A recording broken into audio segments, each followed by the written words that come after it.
Oke, kita mulai aja. Assalamualaikum warahmatullahi wabarakatuh. Assalamualaikum warahmatullahi wabarakatuh. Ya, kembali lagi dengan saya Elza Fahira Aziz, staf komunikasi dan sekretariatan kantor cabang Banda Aceh. Kali ini kita ditemani dengan tamu yang spesial kembali nih. Boleh dikenalkan dulu Bang, terlebih dahulu Bang, silahkan. Nama saya Muhammad Isran Lazuardi. Saya petugas frontliner kantor cabang Banda Aceh. Benar. Dan abang ini selain di kantor cabang Banda Aceh, dia juga sering sebagai petugas di Mall Pelayanan Publik, teman-teman. Teman-teman sudah ada yang pernah ke Mall Pelayanan Publik di kantor di apa nih? Di daerah Kota Banda Aceh belum? Kalau misalnya sudah ada pelayanan BPJS-nya, bertemu dengan abang ini ya. Oke, kita ke pembahasan fitur bugar nih Bang di aplikasi Mobile JKN. Nah, ini untuk teman-teman semuanya, saya menghimbau untuk menjaga kesehatan teman-teman karena sekarang kan banyak tuh penyakit-penyakit yang sudah timbul ya bahkan di usia yang Masih remaja muda. bisa ya terhitung masih muda gitu ya Bang ya. Kemudian untuk daripada kita mengobati, lebih baik kan kita mencegah tuh teman-teman. Jadi lebih baik untuk teman-teman semuanya menjaga kesehatan teman-teman. Salah satunya teman-teman dapat menggunakan fitur bugar di aplikasi Mobile JKN ya. Teman-teman diharapkan untuk mendownload dulu aplikasi Mobile JKN di App Store ya atau di Play Store teman-teman semuanya. Nah, kemudian teman-teman juga bisa di situ banyak fitur-fitur ya selain dari fitur bugar ya tentang pelayanan-pelayanan yang ada di JKN gitu ya teman-teman. Dan kemudian teman-teman jangan lupa untuk screening. Screening itu wajib dilakukan 1 tahun sekali ya, minimal 1 tahun sekali. Jadi untuk teman-teman semuanya, saya menghimbau untuk segera screening ya. Nanti jangan heran kalau misalnya teman-teman datang ke vaskes tingkat pertama yang teman-teman terdaftar, itu disuruh untuk screening dulu ya kalau misalnya untuk berobat itu karena untuk mendeteksi secara dini penyakit-penyakit teman-teman yang berpotensi dalam penyakit apa ya teman-teman. Jangan lupa screening, jangan lupa download aplikasi Mobile JKN, dan jangan lupa simpan WhatsApp Pandawa kita nih satu lagi teman-teman di 0811 8165 165 ya di belakangnya teman-teman ya. Oke, next aja Bang, jawabin pertanyaannya Bang mungkin Bang. Nah, next. Oke, kita jawabin pertanyaan dari, boleh Bang dipilih Bang. Pertama ini ada yang nanya dari Pak Syukron ya. Kak, Mm-mm. cara menambah anggota keluarga gimana? Nah, jadi kalau untuk penambahan anggota keluarga itu sendiri, Mm-mm. kita ada kanal tanpa tatap muka sih sebenarnya. Jadi tanpa perlu datang ke MPP atau datang ke loket, itu Ya, bisa aksesnya dari nomor yang tadi disebutin 08118165 nanti aksesnya di menu administrasi. Nah, tapi kalau memang misalnya itu pelaporan melalui loket, nanti cukup dilampirkan aja kakaknya yang sudah terdata anggota keluarga yang mau ditambahkan untuk kita bisa lihat dan melakukan pengecekan data terlebih dahulu nanti baru dikonfirmasi gitu. ya baik.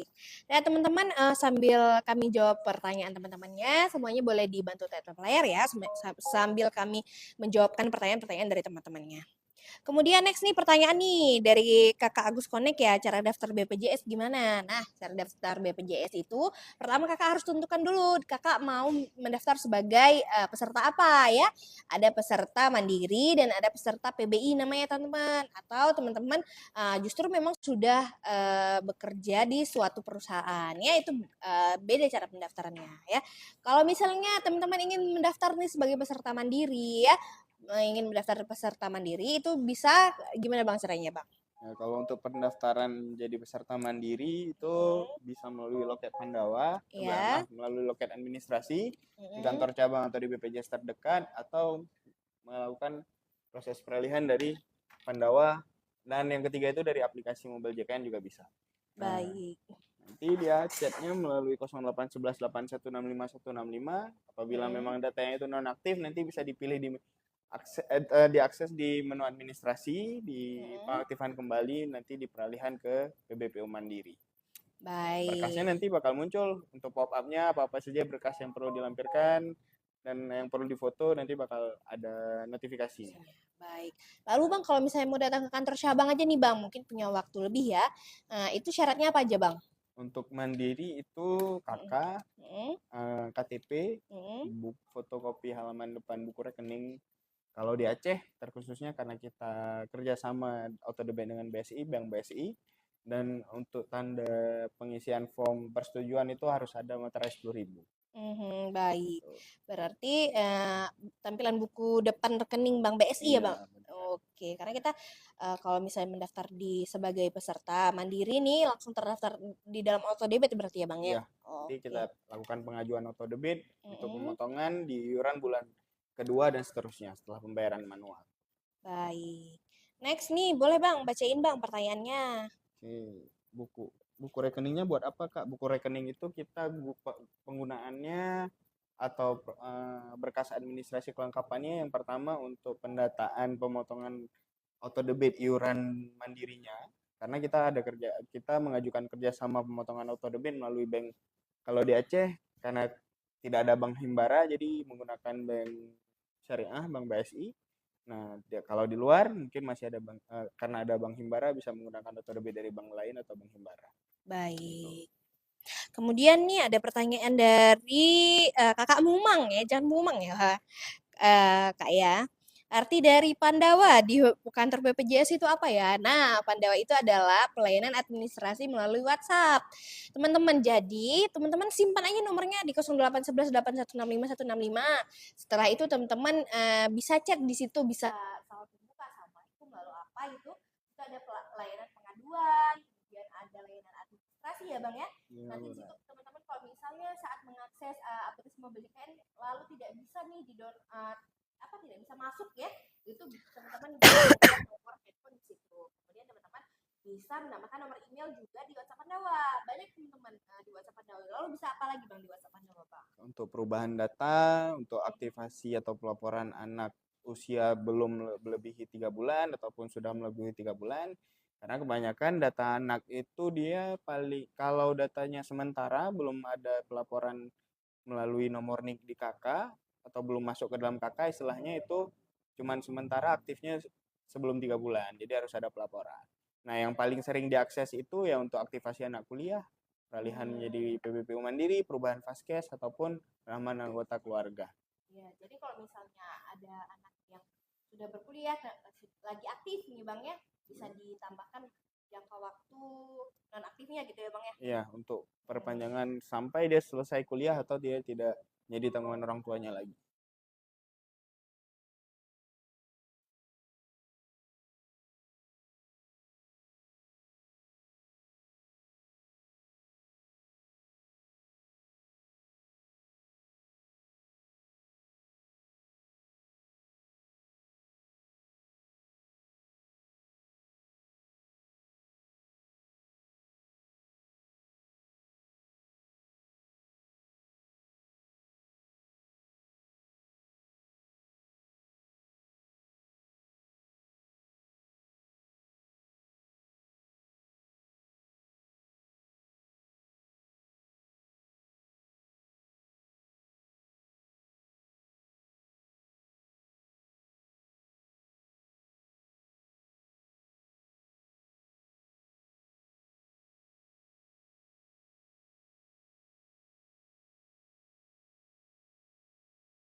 Maaf teman-teman, suaranya hilang ya. Kita kayaknya mic-nya habis baterai.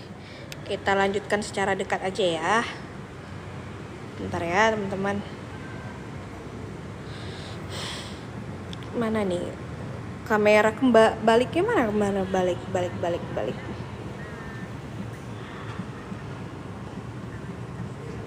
Oke. Ini Bang.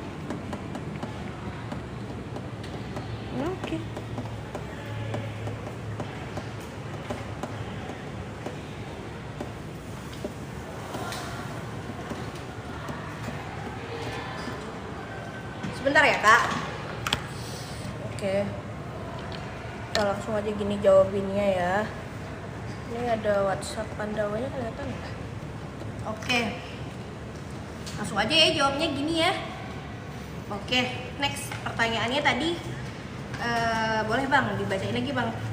Jadi tadi pertanyaan terkait dengan status keluarga yang sudah pisah ya.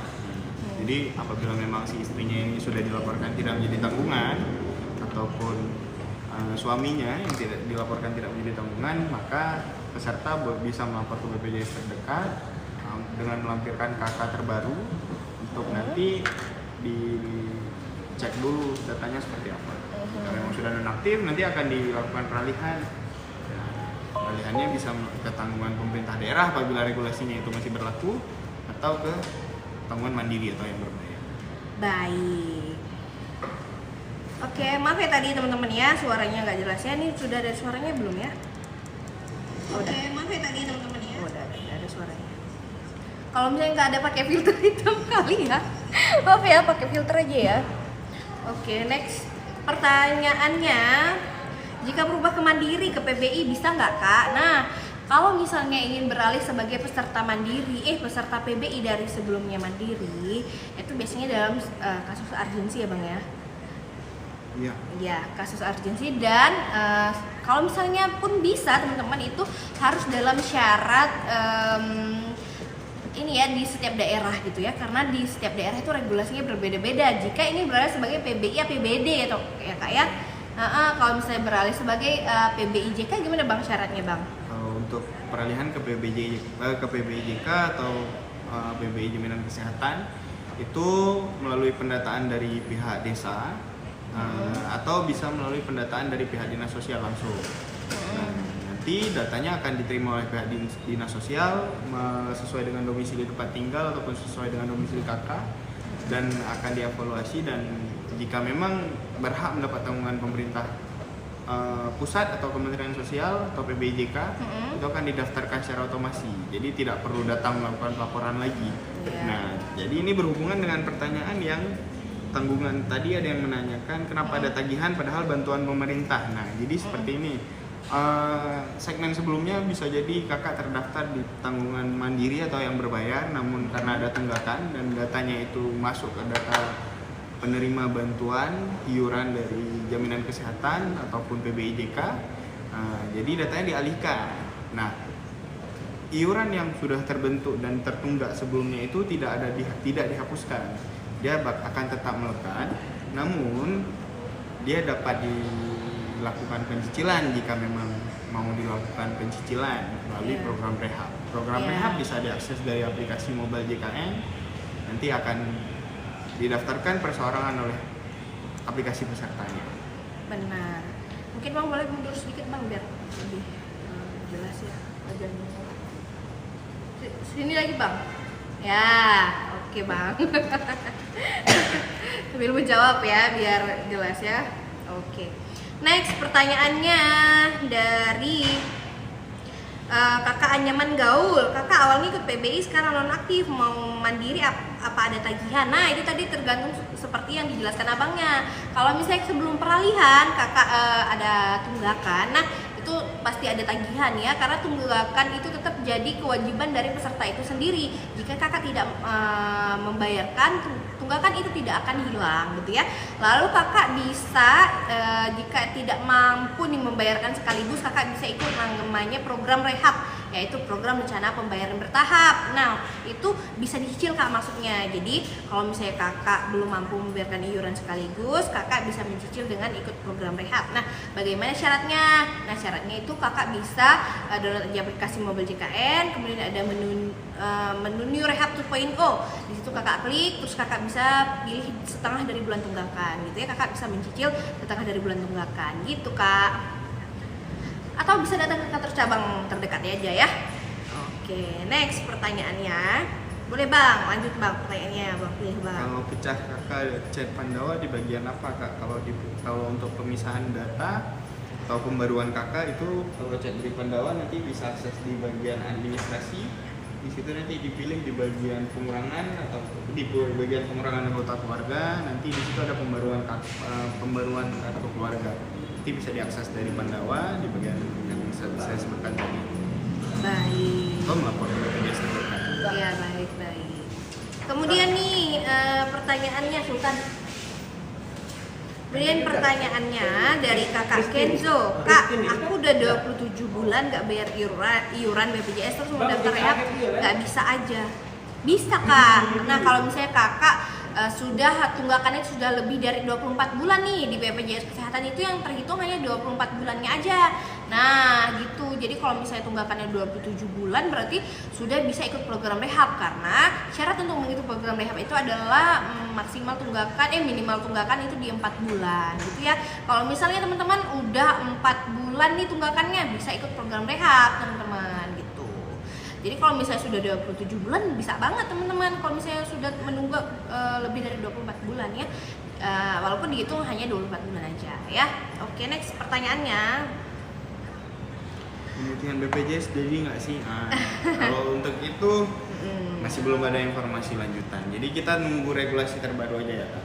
Iya. Mau dipantau saja nanti dari website, informasi-informasi dari media sosial BPJS Kesehatan resmi. Jika memang sudah ada lanjutan terkait dengan pemutihan nanti akan diinformasikan melalui website kami. Oh iya, melalui WhatsApp nanti terinformasikan bahwa memang sudah ada pemutihan tunggakan ya Bang ya.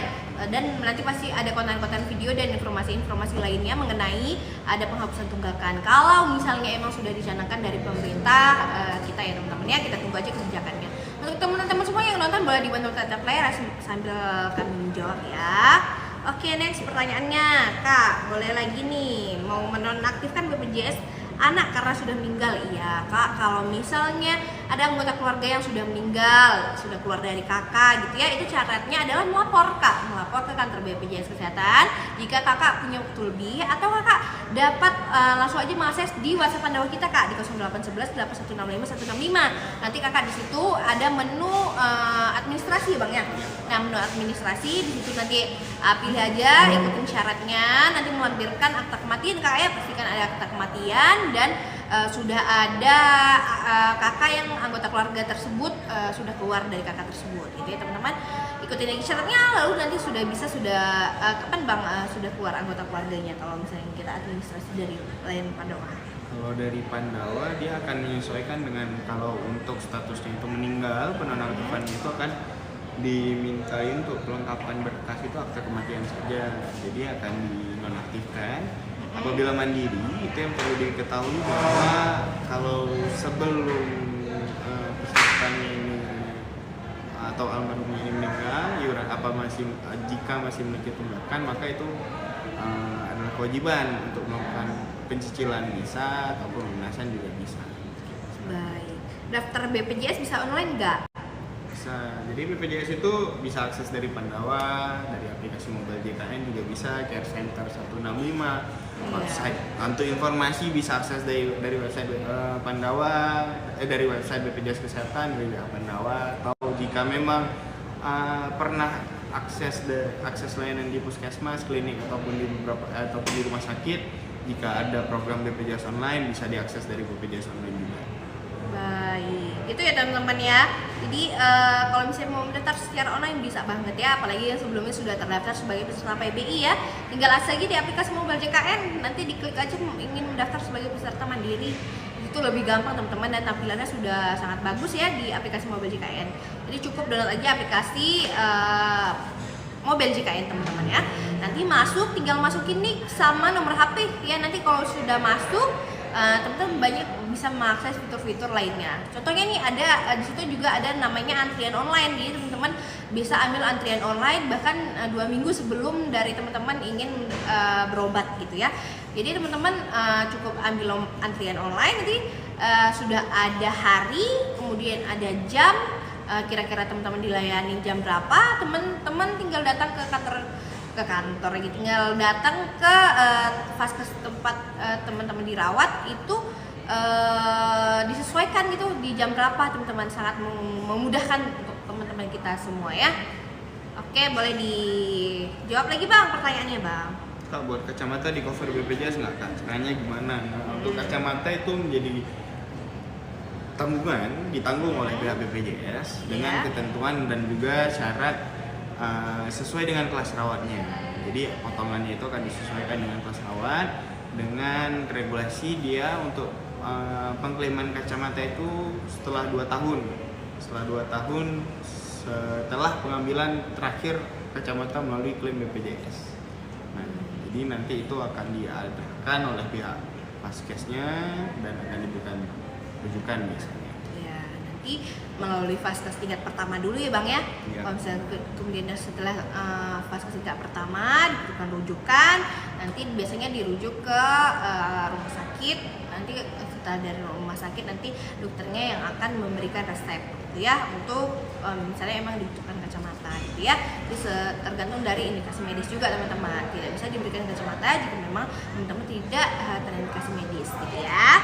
Oke, next pertanyaannya dari kakak Sigit Noviana ya. Saya punya BPJS gratis, istri saya mau bikin BPJS, apakah gratis atau gimana? Nah, kakak terdaftarnya sebagai peserta PBI ya kak ya. PBI itu di PBI APBD atau PBI JK kak. Kalau misalnya PBI JK memang dia sewaktu-waktu bisa aktif ya bang ya. Bahkan kita tidak mendaftar lagi bisa aktif gitu ya. Kenapa? Karena datanya itu biasanya dari desa ya bang ya. Iya. Dari desa atau dilaporkan dari pihak dinas sosialnya lah. Iya. Yang ada di kabupaten kota. Sesuai kakak ya. Gitu teman-teman. Jadi kalau misalnya istrinya mau mendaftar, kalau misalnya emang memilih sebagai PBI JK berarti teman-teman harus melapor ke lurahan dulu gitu ya untuk mendaftar sebagai peserta PBI JK gitu. Lalu nanti yang menganggap layak atau tidaknya itu dari desanya gitu dan dikirimkan ke dinas sosial. Nanti dinas sosial yang memberikan data-data peserta-peserta mana saja yang layak nih untuk diaktifkan sebagai peserta PBI. Nah, kemudian ada 2 pilihan kan teman-teman. Satu lagi itu ada sebagai peserta PBI APBD. Nah, kalau misalnya PBI APBD itu syaratnya berbeda-beda teman-teman di setiap daerahnya gitu ya. Regulasinya beda-beda. Nah, kalau misalnya ini mendaftar sebagai peserta PBI APBD, nah itu datang aja ke kantor BPJS Kesehatan terdekat, tanyakan dulu regulasinya setiap daerah itu bagaimana. Kemudian tinggal